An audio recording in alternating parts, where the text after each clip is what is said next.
We'll have a little bit, Ted and I will probably do some statements when we get the main press group in here. But I'm here to listen. Want to hear exactly what I've read your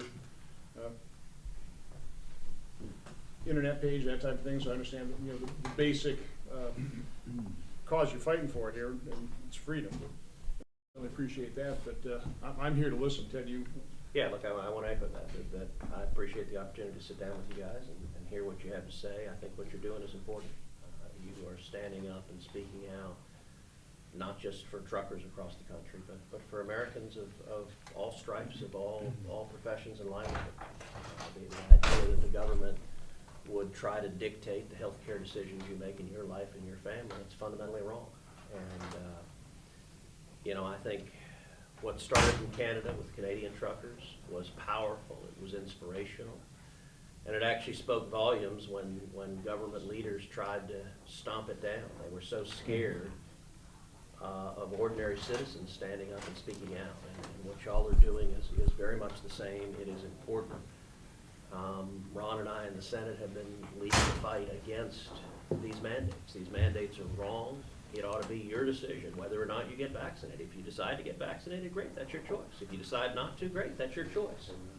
But it's not the job of some petty government tyrant to force that decision on you and to say you're going to lose your livelihood if you don't comply. And so I'll just echo what Ron said, which is I want to hear from you guys in terms of how it's impacting you and what led you all to be part of this convoy and where you hope we go from here. So I'd suggest you do it in the order you want to speak in, but introduce yourselves, kind of what your background is, and really what your objectives are. I could probably start with you, Brian. I'll let Chris start. I'll do an introduction and set the stage. Senators, thank you for your time. It's very important after the truckers made a trip across the country and what they saw that you're taking the time to meet with us. We want to thank you for your service to this country and for taking this meeting. This was an incredibly peaceful movement. It took off without incident and was a merger of several convoys into what is the People's Convoy. This convoy is called the People's Convoy because it's for the people. But what's important to understand to set the stage for this discussion is why we're here. And we are here because of the coordinated abuse of emergency powers. Emergency powers were never meant to be used in the way in which they were used. It was never contemplated that something that would be used for a few days for a hurricane or an earthquake would be weaponized against the American people. It has been weaponized in such a manner that people that were not designed to ever have that kind of power, like state, local officials, and the federal government, could trample the Constitution and make courts unable to enforce constitutional rights. And that's a big part of what we're here. Governors were using emergency powers, like Governor Newsom, to award no-bid contracts to his cronies and divert their tax revenues to friends. They did it to meddle in elections by changing the ballots and mail-in ballots and elections. They did it to force people to wear masks maybe a year or more after the science disproved its efficacy. They did that to affect people's ability to worship in this country while they kept liquor stores open, so you can get wasted, but you can't worship. This was the most massive transfer of wealth from the little guy to big multinational corporations by shutting down small businesses, the heart of American enterprise, in favor of the Amazons of the world and the Best Buys and the Walmarts. Just a travesty. But what's even worse is the deaths from the vaccines and the deaths of people's livelihood, because that's death too. The heart of America is the working man and woman, and this is what the People's Movement is about. It represents the heart of America. And they lost their jobs because they weren't they didn't want to get vaccinated, or they had pre-existing medical conditions, or guess what? Their doctor just plain old recommended that they shouldn't. And because of that, they shouldn't. They had, like you said, government officials forcing medical decisions above and beyond a doctor's recommendation, which is awful. Right. We've turned our back on the Nuremberg Code as if it didn't matter. I was raised Jewish and my mom's Jewish. We don't forget what the Nuremberg Code is about. We need to consider making that law. And the courts were handcuffed. Ultimately, they were handcuffed because you go to court to enforce your constitutional rights. And the court said their hands are tied because there's emergency powers. Would you believe that the courts can't enforce the Americans' constitutional rights for 2 years? It's unfathomable. So I suppose that leads us to what we want, and why we're here. I'm just setting the stage for the discussion so it's easier. Right. This isn't just about ending the mandates. The amending the mandates is the beginning. Obviously, the COVID was magically declared over, like a magic unicorn. And suddenly they're rolling everything. Miraculously Miraculously right when the gone. polls turn south. Right, just in time, right? It's amazing how sensitive, quote, the science is to political polling. Yeah, the By the political way, science. You see the chart behind me on the number of cases, had all the mandates worked, you know, it would have ended here, right? It would have Right. just, Right.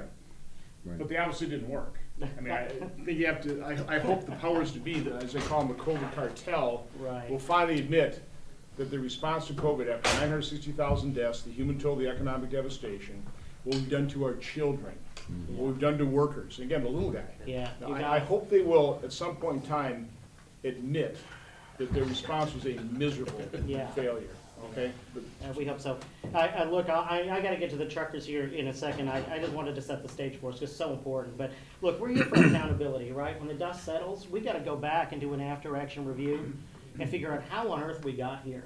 How did the emergency powers get abused, and how do we stop that from ever happening again? Americans feel like they've been living in a third world country.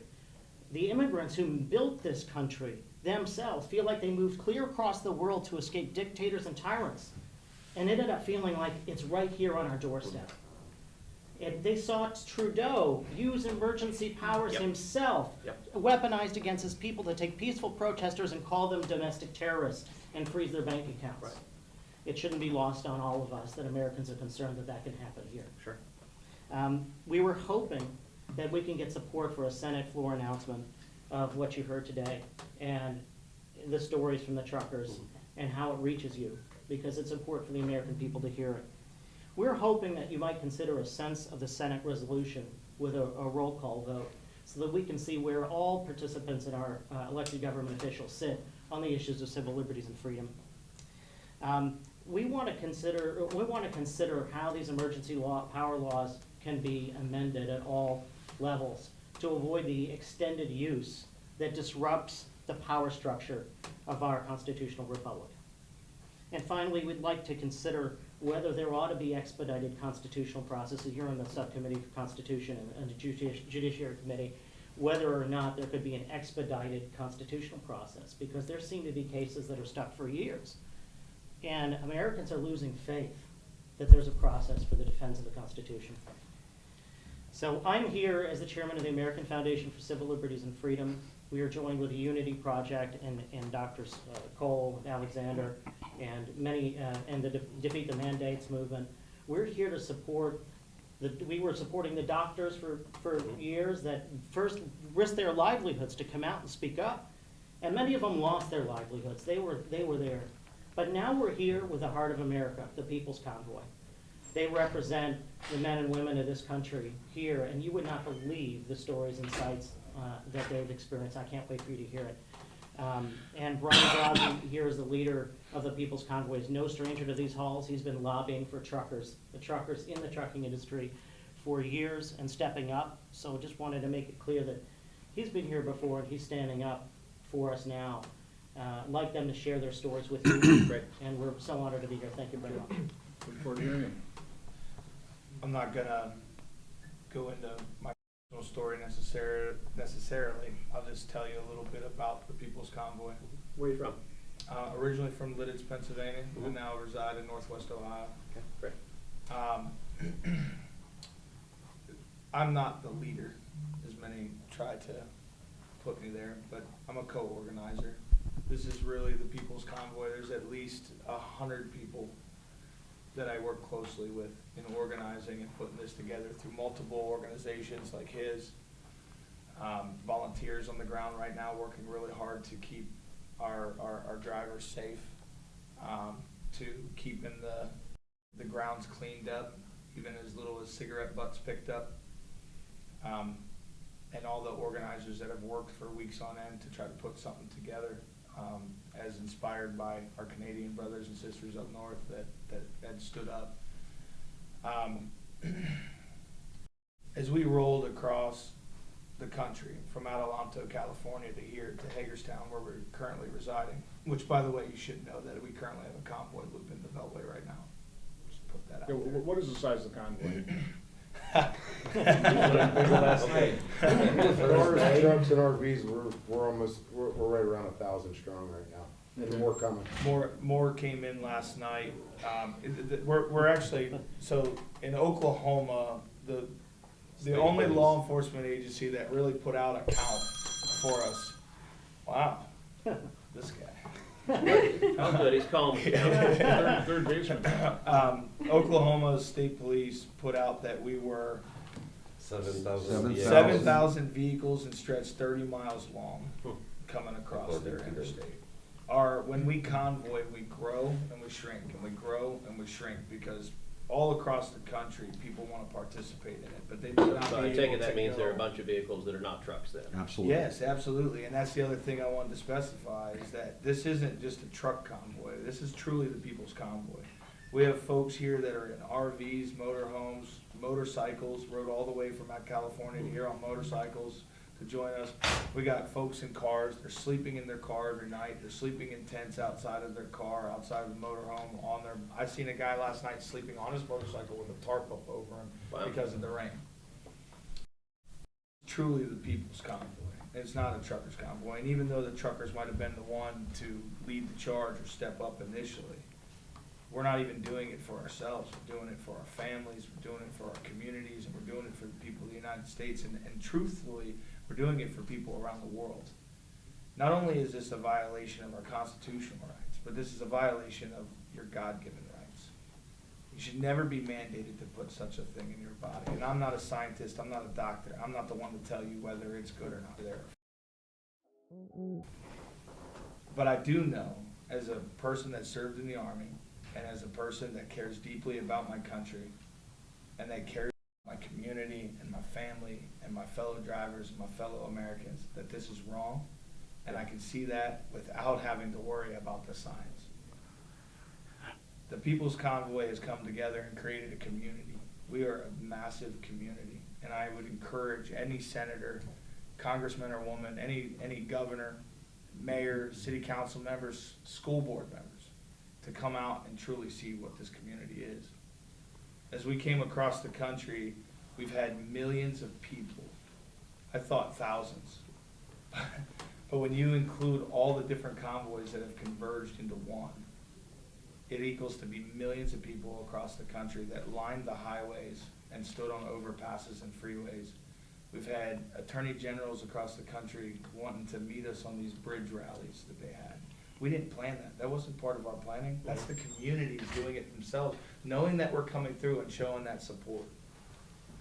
I don't think I've ever in my lifetime, and according to my mother, even in her lifetime, has she ever seen such a movement like this coming across the country. This isn't a right issue or a left issue. This is an American issue. It's time that we put the divide to the side. Everybody can go back to hating each other if that's what they want to do when we get on the other side of this. But it's time that we take a step back and think. Use our brains, use our hearts. Don't worry about your politics or your lobbyists or your special interest groups. Just care about the people. Something I've said in moving across this country was that it's time to remind the United States government, and truly governments around the world, that they work for us. Amen.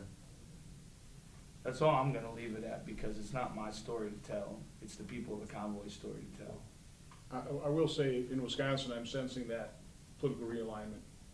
People showing up, fighting for freedom.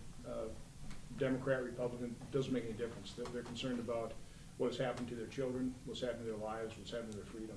And I agree with you. I think this is a unique moment. That maybe we can accomplish that goal that President Biden stated was his #1 goal, to unify and heal this nation. He's done the exact opposite. Maybe this movement can work toward that goal, which is a worthy goal. I would like to ask a question. Sure. The Senate passed, and I know he's got the list of who voted what, but they passed to end the state of emergency by 1 vote, and there were several that didn't bother to vote. to me, that's just as bad as voting no on this, regardless of party. It's just as bad as voting no. It goes to the House. The president already came out and said he would veto it. Yeah. It went to his desk. Is there some way of appealing to House members to, one, let it hit the floor, two, to put political differences to the side for this, to be bipartisan? He touched on all the legal stuff that I'm just not your guy for. I'm not. I'm just a voice in America, as blue-collar worker as you get. Look, the challenge is, this is where you guys, your voice is so important. Because you've got to get some people willing to cross party lines and do the right thing. As you noted, we had the vote to end the state of emergency. That was the right thing to do. The week before, we had two different votes. We had our vote on an amendment that Mike Lee and I introduced to end all of the Biden vaccine mandates. So to end the mandate for active duty military, to end the mandate for federal employees, to end the mandate for federal contractors, and to end the mandate, the OSHA mandate that the Supreme Court struck down for private employers. And we voted on that. And then we had a separate vote on an amendment I introduced to cut off all federal funds to any governmental entity that mandated vaccines for kids. The only thing I can think of worse than the government trying to force you to make healthcare decisions is the government trying to force your kids to make healthcare decisions without the parents making the decision. I think that's fundamentally wrong. If you got a 5-year-old, it's no politician's business whether or not they choose to get this COVID vaccine. On both of those amendments, number one, every single Democrat in the Senate voted no. All of them. Number two, as you noted, we would have won, except Republicans weren't there. 4 Republicans were missing, and I have no idea why. It's just as bad as voting no. I was glad I didn't have a camera in my face at that moment, because I would have said some things that my mother wouldn't have approved of. But I thought it was ridiculous that we didn't show up and stand up and do the right thing. In terms of the House, look, to move anything to the floor of the House takes Nancy Pelosi, the Speaker. What you've got to have is you've got to have some Democrats in the House willing to break ranks. If it's a straight party line vote, then Pelosi and the Democrats will just refuse to vote on it. So there've got to be some Democrats in the House, and there are a bunch of Democrats in districts across the country, particularly districts that Trump carries, who are scared out of their minds and know they're getting ready to lose the House, who, if they had any sense, would say we ought to vote on this. Now, whether they do or not, whether they have the courage to stand up to Pelosi, that's really where y'all come in, because it's the only thing that's going to infuse courage is if they realize they're losing their jobs if they don't discover some courage. Because they're not going to get it magically just waking up one morning. It's going to take, they've got to be more scared of the voters than they are of Nancy Pelosi. Right now, they're listening to party bosses. Until that changes, the House is not going to vote on this. Let me answer it this way. What crisis that America's faced did we not come together as a people? Whether it's a national crisis like 9/11, whether it's a hurricane in Florida where truckers haul down construction material and Americans show up to help rebuild, or tornadoes in the Midwest, or fires in the West. I mean, we always come together in the midst of tragedy, don't we? But not during the pandemic. No. The pandemic was politicized almost from the start. Yep. We ignored, we sabotaged early treatment. Hundreds of thousands of people lost their lives and didn't have to lose their lives because we just sabotaged early treatment because I guess the President of the United States at the time advocated for it. So there's something else going on here. And as Ted just described, COVID has become completely partisan in the political realm. But again, what gives me hope is what you're doing, what I'm sensing in Wisconsin, quite honestly, what I'm sensing with our January 24th event, COVID-19, a second opinion that both Pierre and Paul attended. There needs to be an awakening. Mm-hmm.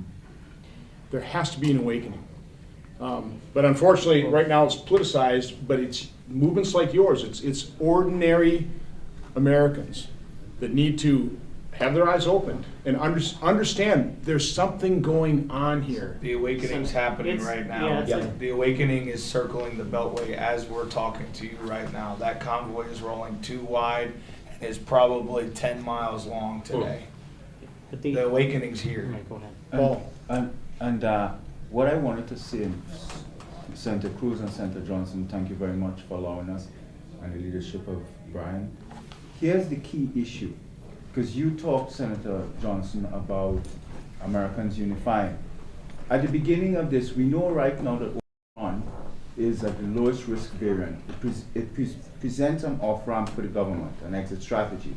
We know that the vaccine does not stop transmission. But here's the key.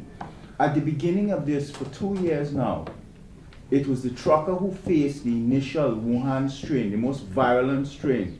When the government told everyone to lock down and to remote work, it was the trucker who kept the supply chains going Yep. and kept the country on its feet. Yep. It was the trucker who faced this virus for 2 years. Now with the lowest strain of variant, you are telling the trucker with the exit strategy we have that you can apply your trade. It absolutely makes no sense. It's upside down. Well, and the grocery clerk, and the nurses, and the Right. doctors. Doctors The doctors. and firefighters. Yes. No, I mean, we spent a year with politicians giving all these rhetoric about heroes, and they turn around and say, all right, let's fire the heroes. Like, make up your damn mind. Right. Right. They're the And heroes. Ted, just so you know, so Paul Alexander's put together really the compendium of over 140 studies talking about 150. that shows natural immunity works. Yeah, he was up in Canada with the truckers. Yes. You're being threatened with arrest. Yes. Dr. Corey testified a number of times before my committees on early treatment. Corticosteroids, you led the way, a different path to treatment as opposed to ventilators, which aren't particularly successful. So, I mean, these are also heroes of the No pandemic. doubt, You know, no doubt. I'm honored to sort of be part of the People's Convoy and support them because we need a voice. We're being ignored, right? And when you look at those emergency powers and the mandates, there's a lot of secondary ones that rippled through society. Like, I feel like this extended emergency. When you look at the impacts on society, like there's all these secondary. I mean, Yeah. it seems like society's gone mad. Like, if you look at my specialty, I'm a physician. I mean, we're restricted from practicing medicine the way we always have, making decisions based on our experience, our expertise, our reading of the literature. We're told what medicines to use. We're told what medicines not to use. And there's actually corruption around that. Sure. I mean, we're using ineffective medicines and not able to use the good ones. And then to talk about things, right? Like open and honest scientific debate. We have all these social media channels and the press. I mean, you can't discuss certain medicines. So, like, I mean, it's not just those mandates. I mean, we're really sick as a society here. And, like, when you see the people standing up, and I wish you guys had come to Hagerstown, I mean, you got to see the people showing up. I mean, the way they talk, I mean, You really need to come down there. Yeah. it's incredibly moving. I mean, people are really hurt, but they are coming together, and there is that unity, and they're coming from all sides of the aisle. I mean, it's not about politics down there. It's about like really core things. It's about freedoms, and about going back to normal life. I mean, he just extended the emergency powers. Now, Yep. where's Why? the emergency? Yeah, I I mean, this is absurd. let's hope it's over. And when I see, it's not just as part of the convoy, there's a couple of doctors. I mean, we've written a declaration against these mandates and against a lot of, the lack of recognition of national immunity was always absurd. Yep. I mean, it violates some of the central tenets Sure. of medicine, right? And we have over 20,000 physicians and scientists from around the world who've signed on to those declarations, calling out the illegitimacy and lack of logic about a lot of these mandates. And I like what Brian said. He doesn't need the science to show the injustice of the Yep. mandates. But there's a lot of science to show that these mandates have absolutely no place, and they're hurting people. You're familiar with the Great Barrington Declaration, right? That was October 2020. Right, laying out right there, there's a different path in terms of responding to this. And what did Fauci and Collins do? They'd have emails between themselves. Yep. We need to Yep. destroy these people reputationally. Somebody from Oxford, from Harvard, from Stanford. We need to destroy these people that are opposed to our solution, the only solution, okay, the only narrative. Let's hear from the other folks that, tell us your story. Jerry Stens. I came here from Poland in 1995, and I really good remember how Poland was in 80s. It's the place where solidarity started, and the whole movement in Europe. We did it peacefully. I came in Christmas Eve of 1995, and Christmas Day, it was my first day at work. And now I'm Where driving- did you come to? Where do you live now? Now I live in Florida, but I came to Chicago. So now I drive truck for 27 years, Right. and now I feel it's like deja vu. I escaped from the country Yep. to get the freedom, and now I'm in the country where we need to get that freedom back. Basically, this is my story. No, we hear that time and time again, people who escape communism, all of a sudden, they're kind of recognizing, and they're very concerned about what's happened in this country. Exactly. Thank you for coming. Thank you. Well, Sir. And my dad came from Cuba and was in prison in tortured Cuba, so I understand very Exactly. directly that freedom is precious and it can be taken away, and very quickly the next generation can discover they don't have what their parents and grandparents had. And I Yes. think we're at exactly an inflection point like that. Yeah. My name's Alan Kelly. I'm a 28-year veteran truck driver. Me and my wife run team. No offense, but if you were 28, you can party if you're 28 because you lived a heck of a life. I felt like I was 28 coming back with the People's Convoy, I'll tell you that. It was like, it was just so energizing. But anyway, I have a 1-year-old grandson, and I have an 8-year-old grandson. And I'm here so that they have the freedoms, maybe more freedoms and a better life than I had, because Sure. I have had a great life, and I've had lots of freedoms, and I've had lots of experiences, and I want them to have the same thing. I have kids, my kids are old enough to have kids. Right. Some of their friends are school teachers and stuff like that. They've lost their jobs. We come from a small town in Pennsylvania, southwestern Pennsylvania, not Right. far from here. It's just, I'm here for the mother that we were talking to on the way from Adelanto to Hagerstown that hasn't talked to her daughter in 6 months because she's not vaccinated and her kids won't talk to her. She was in tears. We've had a movement like no other, like no presidential candidate, like no senator, like no congressman, like no governor coming across this country. We've had millions and millions of people. There hasn't been a handful of bridges. I haven't seen somebody. They're coming out of the woods on their four-wheelers. And when you're driving under these overpasses and you look up at the people's faces, and millions, yeah, it was tens of thousands, and it turned to hundreds of thousands, and I went into the millions. And I've never seen a presidential candidate or at any level have what we just had. And I think that speaks volumes. They're crying. Yep. You can see We've them crying. we've already won because we've opened their hearts. And once their hearts are open, they can't be closed. And it's just, I'm really upset that none of our congressmen and senators and stuff like that have come out to give us the time of day up till this point, and we appreciate you guys so much for that. Sure. And I have the list. I know the 47 people that voted to keep the Emergency Powers Act. I know the ones that didn't vote, and I know the ones that did vote. And we're gonna hold them accountable, because honestly, they're not down here. Yep. They're at their homes, having their cocktail parties, and not listening to the people or working for the people that are paying them, that gave them that lavish lifestyle that they have. And we're gonna hold people accountable that don't listen to us. And that includes everybody that did vote for it. If they don't continue to fight for us, we were paying attention, we know who's who. We need to take back our school boards, our town selectmen, city mayors. It all starts there. Yep. Because it's all been infiltrated. It's all corrupt.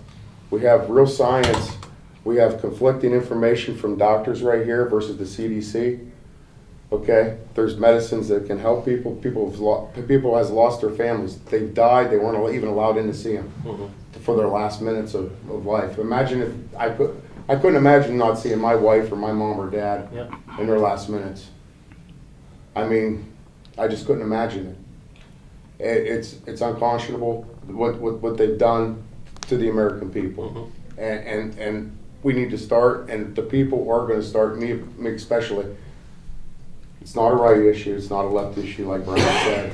It's a we the people issue, and there's rhinos on both sides. And we're gonna hold them accountable. So the ones that fight for us, for the right thing and work for the people, they're gonna stay. The ones that don't, we're gonna try to get them to go. Yep. And this is a lot, and I do wanna say, if this is messed up again, you're fired.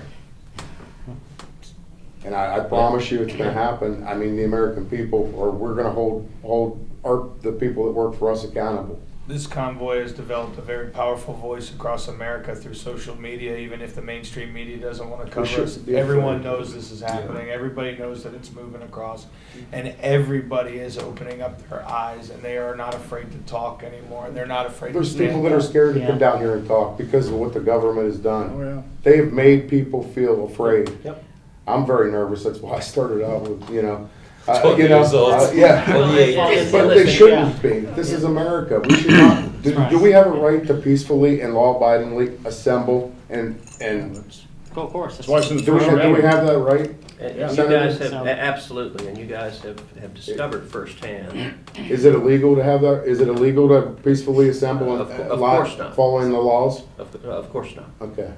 But y'all have seen firsthand how the corporate media is fundamentally corrupt. Right. Big tech, No, it's big all- pharma. yeah. I mean, it's all a problem. You're exactly right, and we've seen, particularly concerning COVID and mandates, we've seen a particularly nasty combination of government authoritarians. We saw this in Canada, with Canadian politicians reaching out to their buddies in big tech and getting GoFundMe to go steal $10 million from the That's right. Canadian truckers.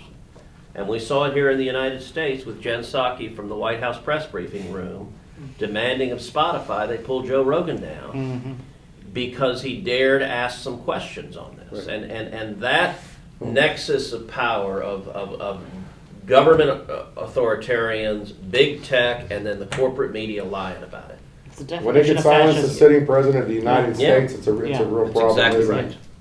right. But what is more powerful is the American people rising up and speaking out. So what y'all are doing is incredibly important. These Thank you for your time.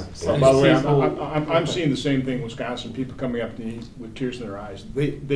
Those that are awakened, and again, you've got to bust out from the media. Because here's what we're up against. Talk about COVID, but you can apply this to just about any other issue.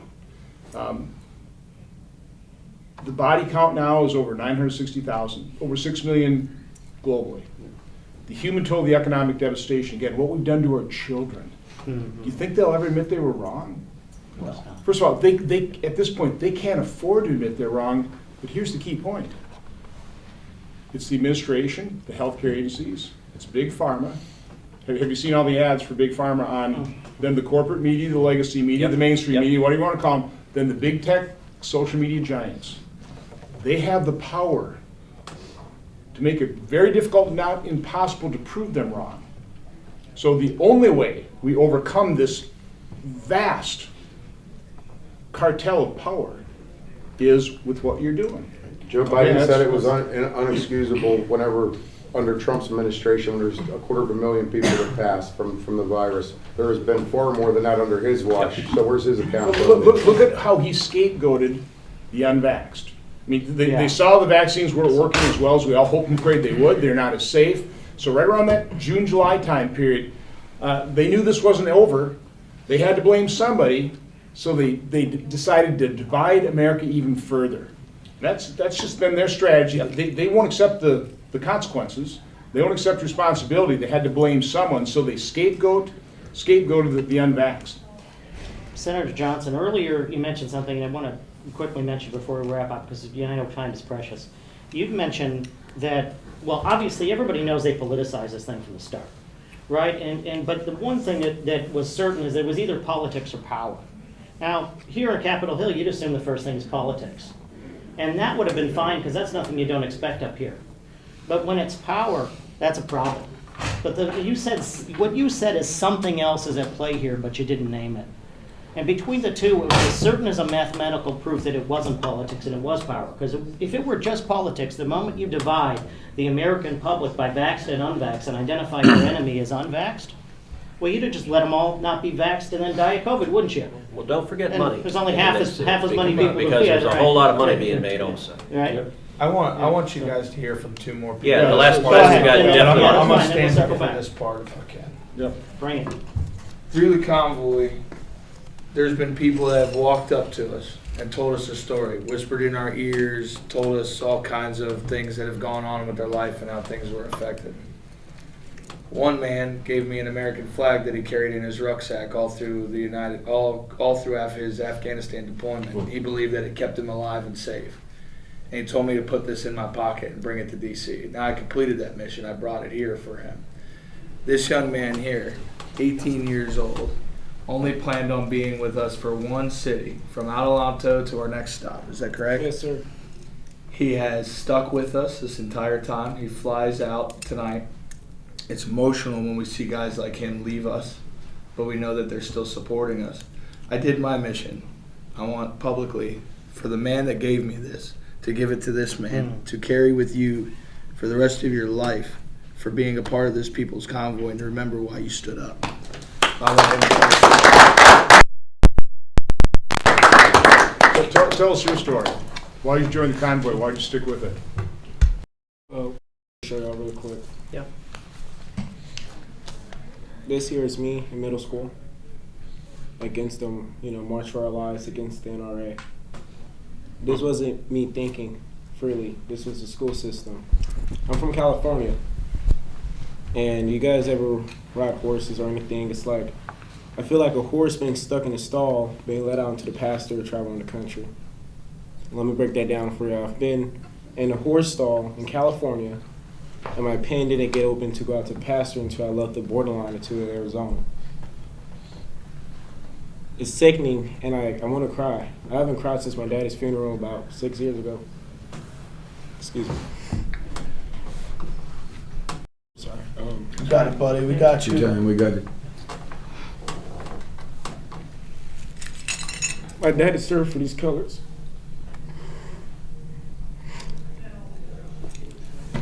This Constitution, I'm also throw like that now because I can't go to Los Angeles and do street photography without being kicked out because I'm not vaccinated. I didn't have prom. I graduated early. I didn't, homecoming games. I don't know what that feels like. My mom, she went to school boards and fought for us. I guess this is why I'm here. Yeah, I think this is why I'm able to stand up to corrupt politicians that's taken away our, excuse my French, our freedoms. I grew up watching this place on TV, and I never thought I would be sitting here fighting for my own freedom. I have a beautiful niece. She turns Tuesday this year. And I just want to make sure when I have my dream ranch, she could come to me and I have the rights, the freedoms to protect her without having the government be involved and feeling like I shouldn't be able to defend myself. I can't get a gun until I'm 21 and I live alone in California. Gavin Newsom ain't doing nothing but to protect them corrupt criminals. Look at the $0 bill. And I'm supposed to live in that where somebody could just break into my house and I can defend myself? That's not living. I have dreams about me protecting myself and I'm going to jail. Imagine going to prison for protecting yourself. I'm 18 years old. I literally had that dream. Another thing that's really big on me is how diverse this country is becoming. I've been counseled out by my own skin color shades. I've been counseled out by people who don't even know me. They just see how to wear a dress and call me Uncle Tom, Coon. They see it all over TV. And it's publicized stuff. It's like candy. I'm not candy.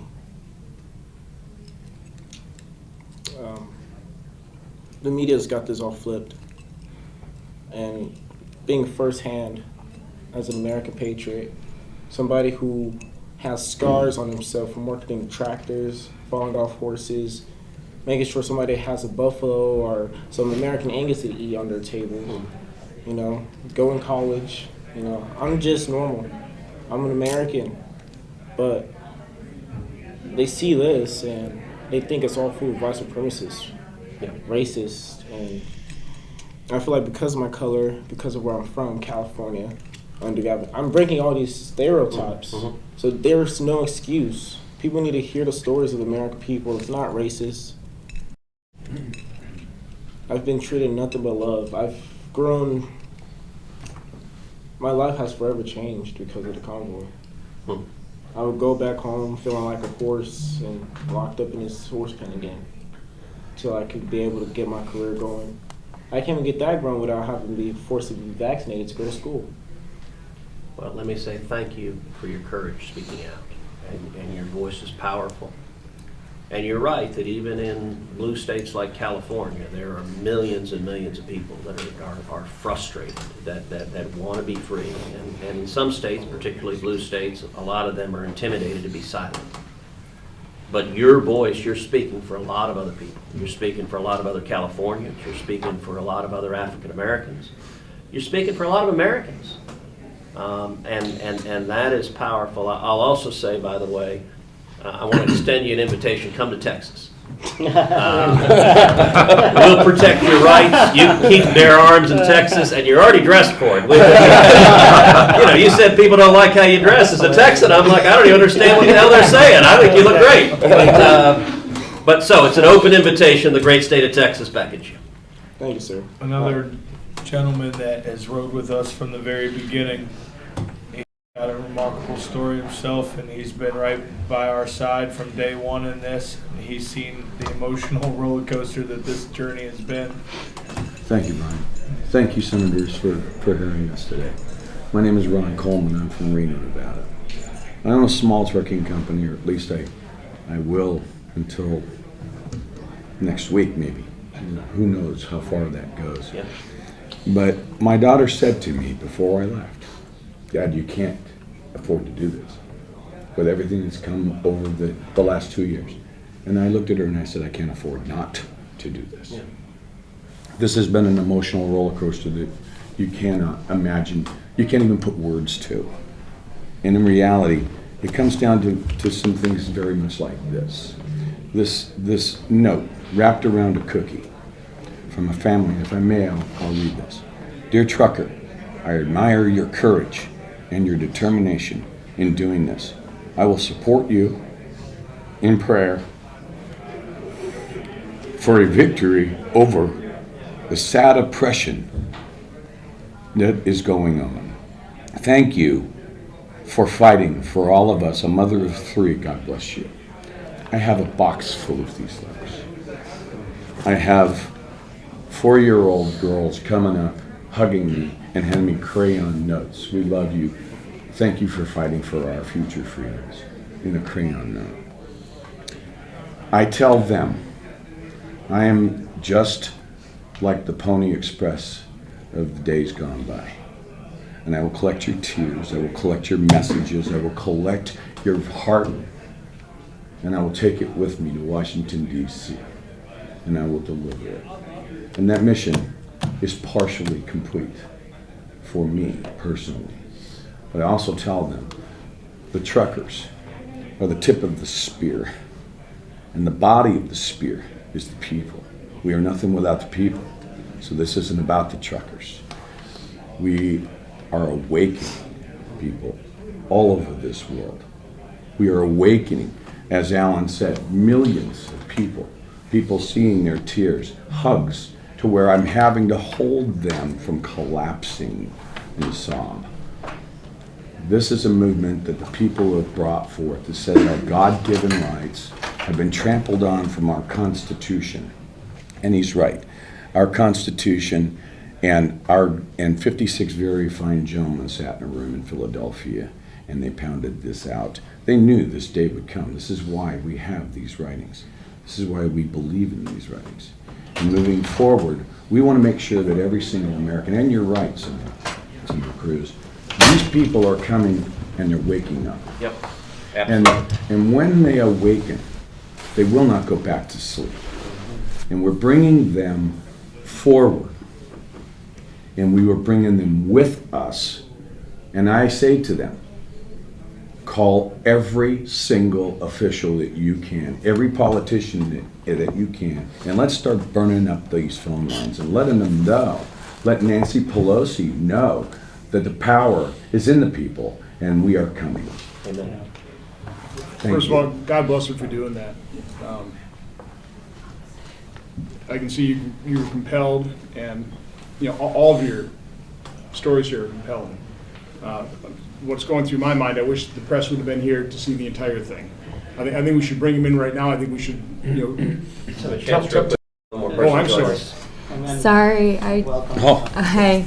I drive a 1-ton truck, and apparently you cannot park it in downtown DC. She's from your district. I'm from West Texas, sir. Awesome, where? Out in Midland, I own a hotshot trucking company in the oil fields. Fantastic. So I came up here with, I'm keeping my guys working down there, and came up here and brought about 20 people from Texas from me. Wonderful. We tried to organize the state as best we could within 12 days. If you've never done grassroots, it's a wild ride. Yeah. I never thought I'd be here, to be honest. So I pretty much said, I can do oil field 24/7, or I could do this. It's real hard to do both. I understand. So this is just, you know, everybody's here for the same reason, for our freedoms, for our children's freedoms, for the generations to come, their Sure. freedoms too. And Texas is a wonderful state. I think it's harder for Texas because we stood up for our freedoms a lot sooner than a lot of other states. And I think it's just overpass of people. I think there's 15, a dozen overpasses that did not have people on it from Texas all the way to here. That we are not, we're the majority. We may be the silent. We're not silent anymore. Yep. We are not silent anymore. And people, you make eye contact with them, they're just like, thank you. Thank you for standing up for us. Thank you for being here for us. Thank you for watching over our children. They just say thank you. They're so grateful. And that's what we're all here for. We're here to do that, to stand for everybody's freedoms. Whatever side of the table you stand on, it's for your freedom too, whether we agree or disagree. It's absolutely. okay. That's what makes this country beautiful. And that's what we stand for under that Constitution with each other. This convoy has really shown the heart and soul of the United States and what we truly are about. And I really implore your colleagues to come down, you and your colleagues, to all come down on both sides of the aisle and meet with these drivers. There's so many stories like it, to meet with these people down there. Remember, it's not just truckers, it's people from all over America that are down there. They come from every jurisdiction. I know of 30, 40, 50 of your own constituents They that flew are in in truck from drivers. Hawaii. They flew in from Hawaii. to Rented see- RVs. It's hard to drive a truck from Hawaii. Right? Yeah, I tried. I know you want to bring the press in to, you know, because it's times here, I want to just, you know, to wrap it up, this really is a spiritual war, and we've awakened a lot of people across the country. We have a pandemic of unchecked power. That's what it is. Yep. And as soon as you put man's power above God's power, you know who wins. But we've got a pendulum that's swinging from woke to the Great Awakening, and there's nobody who's seen that more firsthand than the truckers who drove across the country to see this. And we don't have our freedoms. We're here because Americans will not have freedoms as long as emergency powers exist and continue to be abused. It's why we're here. We need our freedom back. We need accountability. We need investigations. We appreciate any help you can offer. Absolutely.